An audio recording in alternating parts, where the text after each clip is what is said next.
दोस्तों, test discussion के क्रम में आज हम फिर से आपके बीच में भारत के भूगोल एवं विश्व के भूगोल वाले टॉपिक को लेकर के आपके बीच में उपस्थित हैं। हम 50 प्रश्नों को देख चुके थे। आपके सामने अब 51वां प्रश्न, सही जोड़ी मिलाइए। ठीक है, तो कौन से कारक से कौन सी भू आकृति का निर्माण होता है ये आपको बताना है। नदी से यू आकार की घाटी का निर्माण होता है। क्या ये बात सही है कि नदी से यू आकार की घाटी का निर्माण होता है? तो आपको सही जोड़ी में कूट बताना है। ठीक है, तो नदी से कौन सा होता है? छिप्रिका का होता है, तो पहले का 2 होगा। पवन से किसका होता है? तो पवन से ट्राई का इंटर होता है। हिमानी से क्या होता है? तो हिमानी से जो होता है वो यू आकार की घाटी का निर्माण होता है। और सागरीय जल से जो होता है वो अवरोधिका का निर्माण होता है। तो 2, 3, 1 और 4, तो डी इसका सही उत्तर होगा। ठीक है, एक बार मैं रिपीट कर देता हूँ। नदी से छिप्रिका बनती है, पवन से ट्राई का इंटर बनता है, हिमानी से यू आकार की घाटी बनती है और सागरी जल से अवरोधिका बनती है। अब आप ये कहाँ से पढ़े? तो आपको मैंने पहले भी बुक लिस्ट में बताया है कि दृष्टि की जो क्विक बुक है उसमें आपको नदी से कौन कौन सी स्थलाकृतियाँ बनती है, पवन से कौन कौन सी बनती है, हिमानी से कौन कौन सी बनती है, एक लिस्ट के रूप में अलग से दिया गया है। तो आप उसको ध्यान से पढ़ लीजिएगा एक बार। ये कई बार आपको प्रश्न के रूप में होता है। ठीक है, जहाँ से भूकंपीय तरंग उत्पन्न होती है उसको क्या कहते हैं? तो जहाँ से भूकंपीय तरंग उत्पन्न होती है उसको भूकंप मूल कहा जाता है। ठीक है, 2 चीज़ें होती है, ध्यान रखना। ये जैसे मान लो भूपर पट्टी है, ठीक है, क्रस्ट, मेंटल और कोर, ऐसे ही होता है। जब भूकंप उत्पन्न होता है तो जिस जगह से उत्पन्न होता है उसको भूकंप मूल कहते हैं। और पृथ्वी पर जिस बिंदु पर होता है, सबसे पहले पृथ्वी के जिस बिंदु पर उपस्थित होता है उसको भूकंप अधिकेंद्र कहते हैं। ठीक है, और ऐसे क्षेत्र जहाँ पर भूकंप अभिलेखित नहीं होता, जहाँ पर भूकंप की छाया पड़ती है, जहाँ भूकंप नहीं आ पाता है, उन क्षेत्रों को वृष्टि छाया क्षेत्र कहते हैं। ठीक है, भूकंप के वृष्टि छाया क्षेत्र कहते हैं। ठीक है, सर्वाधिक भूकंप किस पेटी में आते हैं? तो रिंग ऑफ फायर प्रशांत महासागरीय पेटी में। विश्व के 63% भूकंप जो होते हैं वो प्रशांत महासागरीय क्षेत्र में आते हैं, क्योंकि यहाँ पर जो है वह रचनात्मक प्लेट और विनाशात्मक प्लेट दोनों एक साथ उपस्थित होती है। तो दोनों प्लेटों के एक साथ उपस्थित होने की वजह से विनाशात्मक प्लेट इतनी खतरनाक प्लेट होती है कि जब वह संकुचित होती है तो वह भूकंप की उत्पत्ति करती है। ठीक है, ये आपने डिटेल में पढ़ लिया होगा। डार्ट का पूरा नाम क्या है? तो deep ocean assessment and reporting of tsunami. Option A में ही मुझे ये सही दिख रहा है, deep ocean and reporting of tsunami. Option A इसका सही उत्तर है। प्रश्न संख्या 55, मध्य महाद्वीपीय ज्वालामुखी पेटी में अधिकांश ज्वालामुखी किन प्लेटों के सहारे आते हैं? ठीक है, तो जो मध्य महाद्वीपीय ज्वालामुखी पेटी होती है, यहाँ पर अधिकांश जो ज्वालामुखी होते हैं वह विनाशात्मक प्लेट किनारे पर रहते हैं। देखिए, वर्ल्ड में कई जो स्थलाकृतियाँ हैं उनको प्लेट में बांटा गया है। तो अगर प्लेटें एक दूसरे की तरफ चलती है तो ये विनाशात्मक प्लेट कहलाती है। एक दूसरे से दूर जा रही होती है तो इसको रचनात्मक प्लेट कहते हैं। और एक दूसरे के समानांतर चल रही हो तो इसको संरक्षी प्लेट संचलन कहते हैं। ठीक है, तो प्लेट संचलन 3 प्रकार का, विनाशात्मक, रचनात्मक और संरक्षी। ठीक है, स्ट्रम्बोली ज्वालामुखी कहाँ है? तो स्ट्रम्बोली ज्वालामुखी भूमध्य सागर का प्रकाश स्तंभ लिपारी द्वीप पर स्थित है। ठीक है, आपको पता है कि यह भूमध्य सागर का प्रकाश स्तंभ भी कहा जाता है। ठीक है, बिग बैंग सिद्धांत के बारे में असत्य कथन चुनिए। तो बिग बैंग सिद्धांत के बारे में असत्य क्या है? यह ब्रह्मांड की उत्पत्ति के संबंध में दिए गए सिद्धांतों में सर्वाधिक मान्य है। सही बात। इसकी व्याख्या हैरी हेस ने की थी, तो यह गलत है, क्योंकि बिग बैंग थ्योरी को कहीं ना कहीं वेगनर के द्वारा माना जाता है कि वेगनर ने इसकी विस्तृत व्याख्या की थी। इसके अनुसार ब्रह्मांड इतने वर्ष पुराना है। संपूर्ण ब्रह्मांड पूर्व में एक सघन बिंदु के रूप में केंद्रित था। तो असत्य कौन सा है? बी। न्यूट्रॉन तारा कब बनता है? यदि लाल दानव, अभी चंद्रशेखर सीमा अगर आपको पता हो कि चंद्रशेखर सीमा जो होती है उसके पश्चात अगर कोई, उसके आगे अगर कोई ग्रह या कोई पिंड निकल जाता है 1.4 मास ऑफ सन, सूर्य के द्रव्यमान से अधिक अगर कोई पिंड की हो जाती है तो वह चंद्रशेखर सीमा कहलाती है। इसके बाद वह जो तारा होता है वो लाल दानव तारा बन जाता है, और इससे कम तापमान अगर किसी का है तो वह श्वेत वामन कहलाता है। ठीक है, तो न्यूट्रॉन तारा कब बनता है? जब लाल दानव तारा का द्रव्यमान चंद्रशेखर सीमा से अधिक हो, 1.4 ms से अधिक हो। ठीक है, सूर्य के वायुमंडल का बाहरी भाग कोरोना कहलाता है। कोरोना ऑप्शन में नहीं है तो डी हो जाएगा।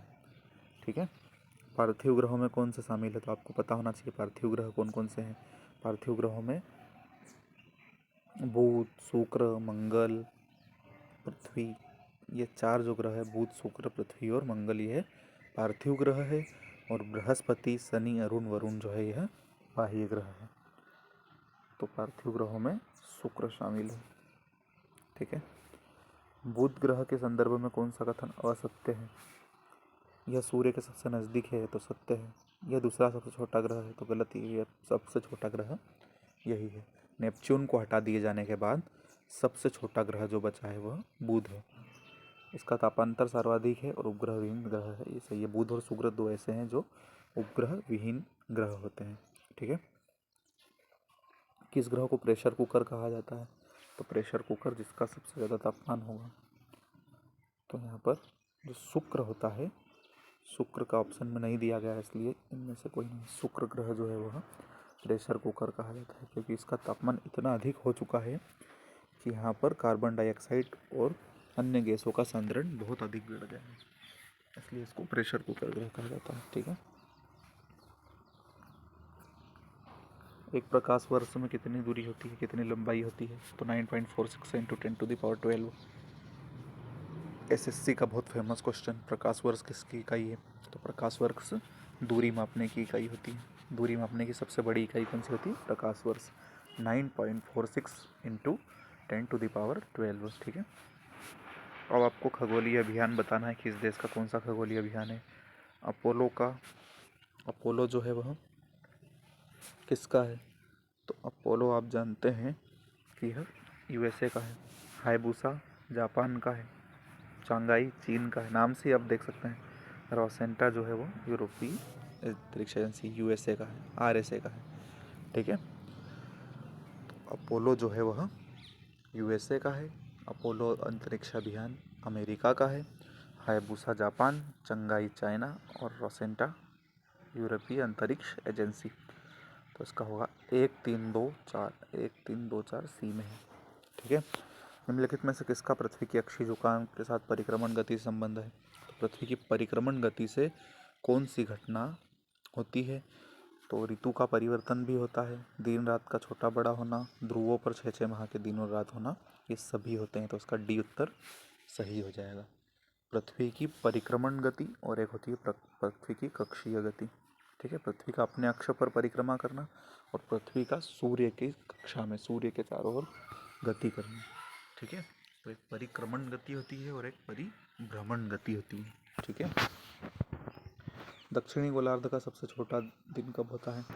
तो अब आपको यहाँ ध्यान रखना, उत्तरी गोलार्ध नहीं पूछा है, दक्षिणी गोलार्ध पूछा गया है। अगर उत्तरी गोलार्ध पूछे तो उसकी दशाएं उल्टी होती है, और दक्षिणी गोलार्ध पूछे तो उसकी दशाएं अलग होती है। उत्तरी और दक्षिणी गोलार्ध एक दूसरे के विपरीत दशाएं प्रदर्शित करते हैं। ठीक है, तो उत्तरी गोलार्ध में आप जानते हैं कि सबसे बड़ा दिन 21 जून और सबसे छोटा दिन जो होता है वो 22 दिसंबर को होता है। लेकिन यहाँ पर सबसे छोटी रात पूछी गई है, तो सबसे छोटी रात जो होती है वह उत्तरी गोलार्ध में 22 दिसंबर को होती है और दक्षिणी गोलार्ध में 21 जून को होती है। 21 जून को सबसे बड़ी रात होती है और यहाँ पर 22 दिसंबर को सबसे छोटी रात होती है ना, उल्टा है यहाँ पर। असत्य युग्म चुनना है। कर्क रेखा 23.5 उत्तरी, सही है। अक्षांश रेखाओं की संख्या 179, ये भी सही है। देशांतर रेखाएं 360, ये भी सही है।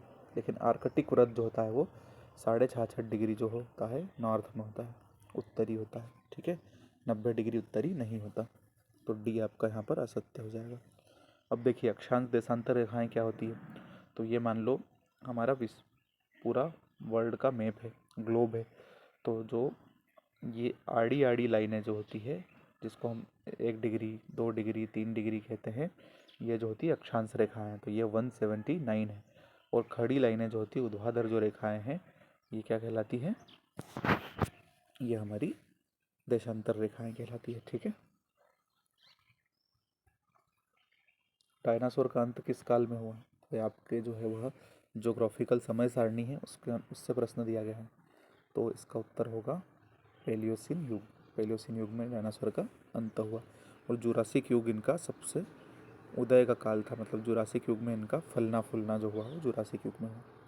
एक निश्चित आकृति में व्यवस्थित तारे के समूह को क्या कहते हैं? तो नक्षत्र कहते हैं। तारों का समूह जो होता है वह नक्षत्र कहलाता है। पृथ्वी और सूर्य के बीचों बीच अंतरिक्ष में बैठे व्यक्ति को क्या दिखाई पड़ेगा? तो अंतरिक्ष से आकाश काला दिखाई देता है, सही है। तारे टिमटिमाते नहीं हैं, ये सही है, क्योंकि वायुमंडल की वजह से तारे टिमटिमाते हैं।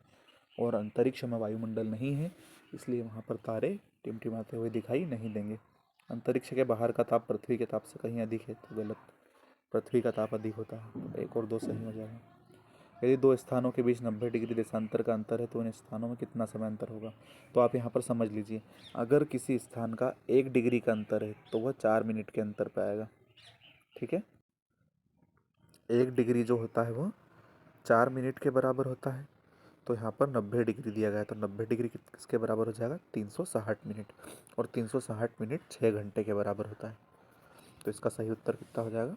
6 घंटे। आई बात समझ?